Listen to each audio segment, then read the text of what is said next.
Welcome to the North American Trials Council Observers Training video. In this DVD you'll learn to score a national level observed trials.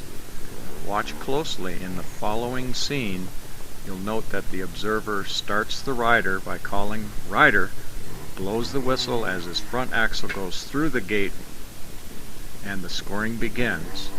The scoring stops at the end gate when his front axle passes through that gate.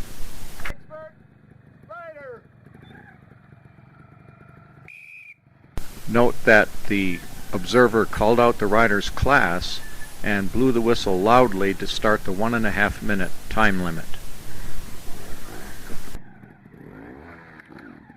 The start marker at the beginning of your section will note that the expert sportsman class either rides the support line or the expert line, in this case the expert line. All of the scoring observers should clearly indicate the rider's score at all times during his ride by using a balled fist for a clean, 1 finger for 1 dab, 2 for 2 dabs, 3 for 3 or more dabs, and a 5 for any failure, accompanied by a loudly blown whistle. Hold these scores until your puncher knows what to give the rider. In the following scenes you'll see many examples of how riders can be assessed dabs and penalty points for a variety of situations.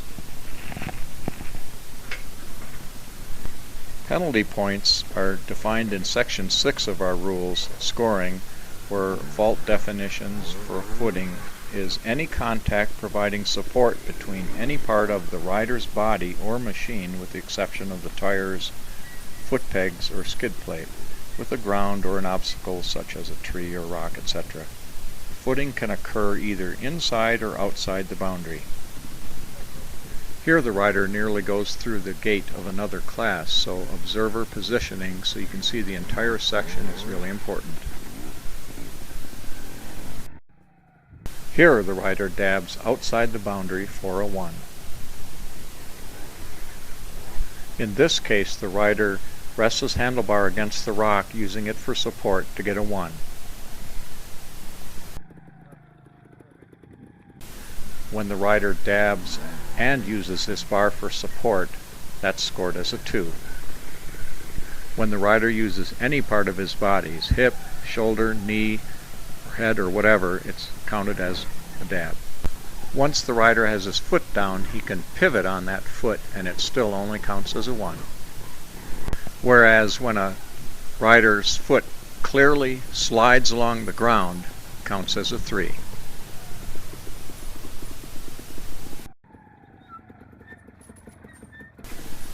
Watch closely here as the rider takes the dab on the wrong side of the bike for a 1. This time the rider gets the same score of 1 even though he's shifting the bike with his right foot. When the rider gets stuck on a rock or a log and takes both feet off the pegs and pushes off, that's a 2. Note here in a similar situation the rider gets a 2. His body goes way back but his bike does not, so he still only gets a 2. Sometimes a rider will dab twice very quickly, so watch for that.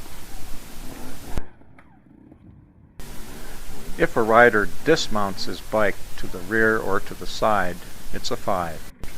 When both feet are off the bike on the ground to one side, that's a 5. In the next several scenes we'll see issues with boundary markers. For example, here the rider breaks the ribbon with his foot, but it could be any part of his body. If it breaks the ribbon, that's a 5. As opposed to this situation, he breaks it with the machine, that's also a 5. Sometimes the boundary ribbon is on the ground, and so you need to see ground between the ribbon and the tire to call it a 5.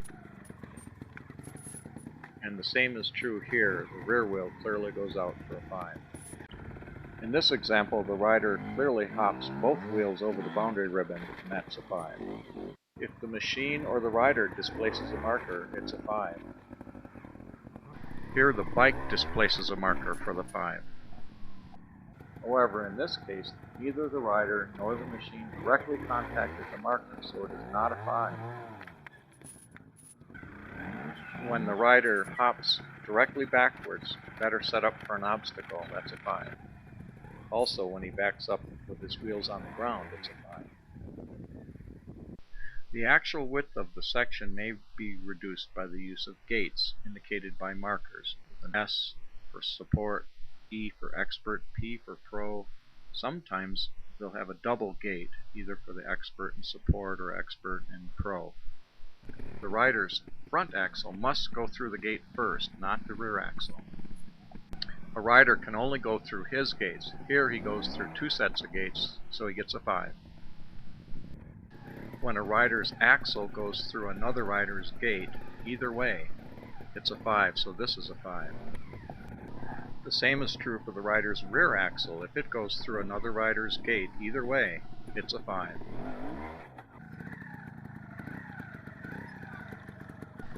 Sometimes a rider may double back in a section to gain advantage for a different part. If both of his wheels cross both tracks of both wheels, then it is a 5.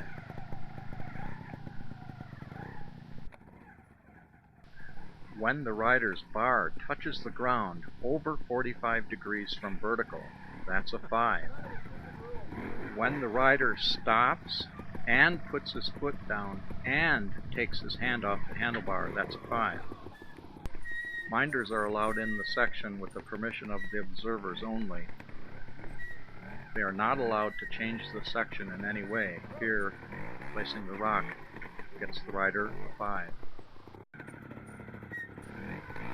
Additionally, if a minder assists the rider, that's a 5 for the rider.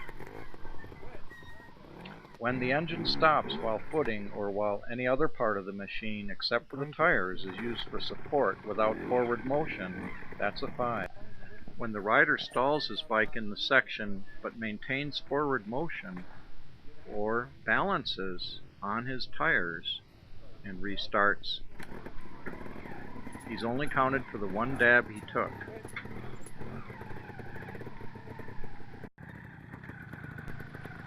Earlier we showed an example of both wheels crossing both tracks for a 5, but in this example the front wheel only crosses both tracks, so therefore it's a clean.